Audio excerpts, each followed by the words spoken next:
to all our followers. I'm so happy to welcome you back to Paris. And we are back to new fashion season with the opening of amazing exhibition about legendary Frida Kahlo. The exhibition is divided in several parts about her biography, about her illness, about her life, about her life. We will see her clothes, her accessories, and also modern fashion inspired by Frida. So stay with us. I invite you to follow our Backstage FCA team, and we will show you more inside the museum.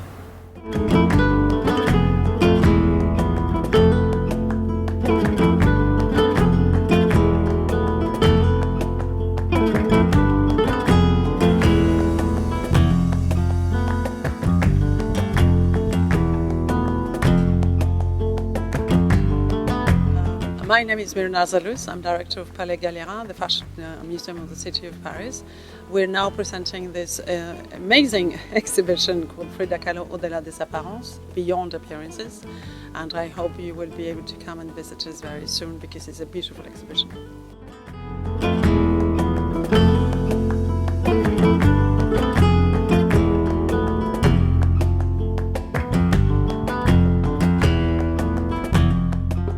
We are here at Palais Galliera. We start the new season, new fashion season, with very interesting exhibition about the legendary woman Frida Kahlo. So how did the idea of this exhibition was born? This whole story about this exhibition started with a discovery in the Frida Kahlo Museum in 2004. They discovered or rediscovered these amazing dresses and accessories and personal belongings of Frida Kahlo in 2004, which is 50 years after her death.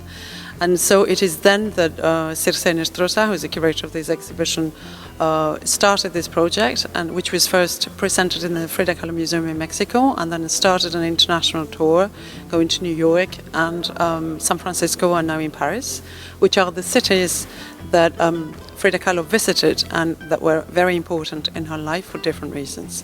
I've been following this whole process from the beginning. I was fascinated by it.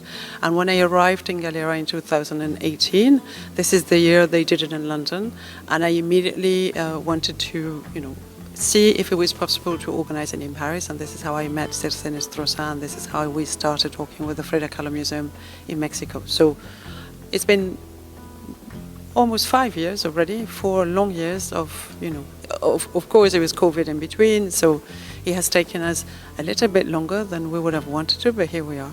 So here we are with Frida.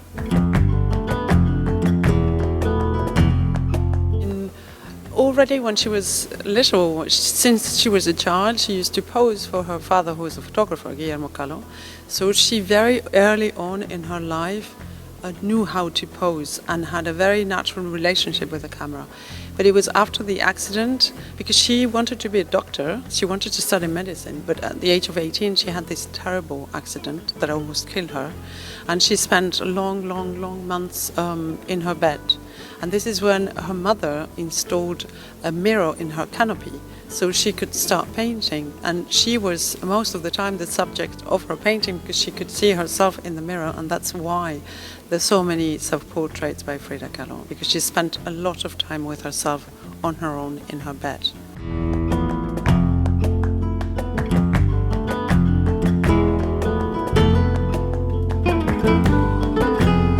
In spite of all the sufferings which burned her, she had a very expressive life, and she was loved by a lot of men and women also. Yeah, right, because she was bisexual.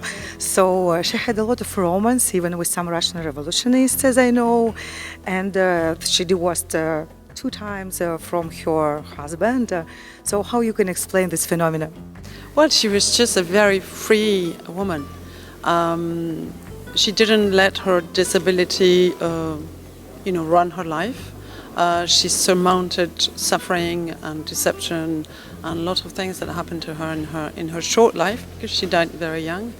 And this is part of the thing we wanted to show as well, because as Circe tells herself very well, in the 80s there was still this interpretation of Frida Kahlo as a victim, someone who had a terrible life, who suffered a lot, who had a very intense and and troubled relationship with her husband, someone.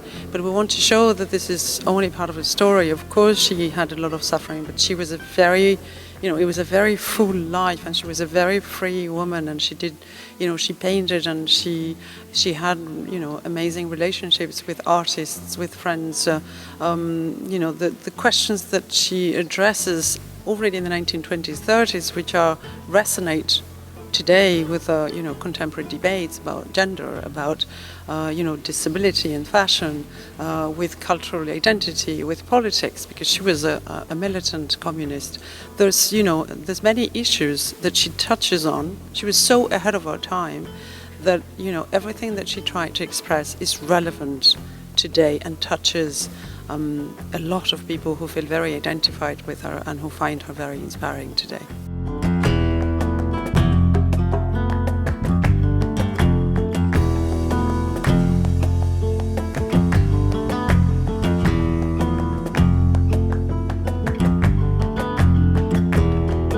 Through all her dresses, we can see that she was very fashionable, and she was always updated about the Mexican culture.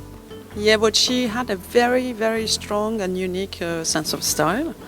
And this is what we're showing here today, is how she constructed this image, this icon that we know, and how she, through her image, she expressed her different identities.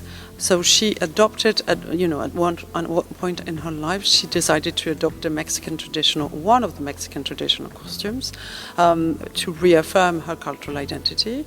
So it is political, it is cultural, it is a very conscious decision.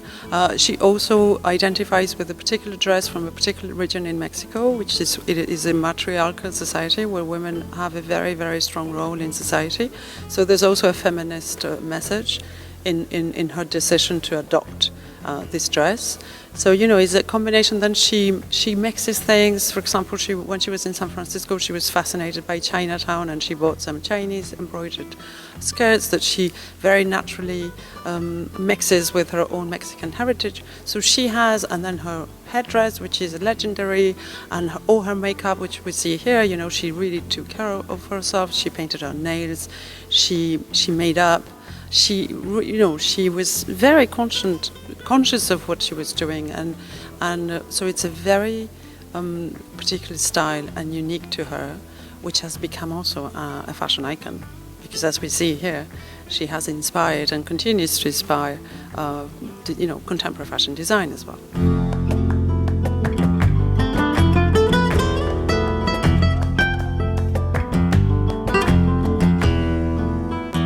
The exhibition is divided in several parts. We have run through biography part, and here we are on the upper floor where all the modern pieces which were inspired by Frida and by her life and by her costumes gathered here. We have also very beautiful pictures of Claudia Schiffer, who interprets the role. Yeah, can you tell us 2 words more about the shooting, please?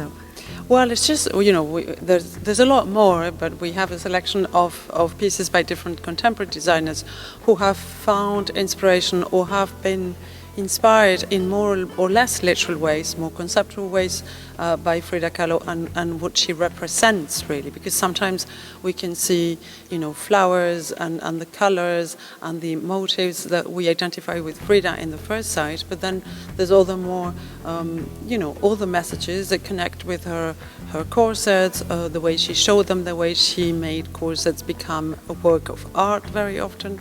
So, the very different ways in which all these designers connect with her or are inspired by her, which we have, wanted. There's also homage collections, like Jean-Paul Gaultier, who did a homage collection in 1988, or Givenchy, Titufo Givenchy, who did another homage collection. So these are really whole collections dedicated to her. So, it's a combination of different types of connections with Frida Kahlo by different contemporary designers.